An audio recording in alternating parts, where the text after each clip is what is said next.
ওহো, দর্শক বুবলিকে নিয়ে এইবার প্রযোজক এবং পরিচালক ইকবাল যেই চাঞ্চল্যকর তথ্য দিয়েছে সেটি শুনলে অবাক হবেন।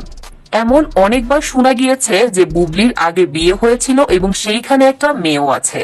বরাবরের মতো এই কথাটাকে গুজব বলে উড়িয়ে দিয়েছেন সে। কিন্তু এইবার বুবলির এই ঈদে মুক্তিপ্রাপ্ত রিভেঞ্জ ছবির পরিচালক ইকবাল জানিয়েছেন আবারও এক চাঞ্চল্যকর তথ্য। তিনি জানিয়েছেন বুবলি খানের সাথে বুবলির বিয়ে হয়নি। পরিচালক ইকবাল আরো বলেছেন, আমি চ্যালেঞ্জ করলাম, যদি বুবলি দ্বিতীয় বিয়ের কোনো প্রমাণ দেখাতে পারে তাহলে আমি কান ধরে এফডিসি থেকে বের হয়ে যাব। ইকবালের বলা এমন কথা নিয়ে পোস্ট হওয়ায় মুহূর্তেই ভাইরাল হয়েছে সেটি।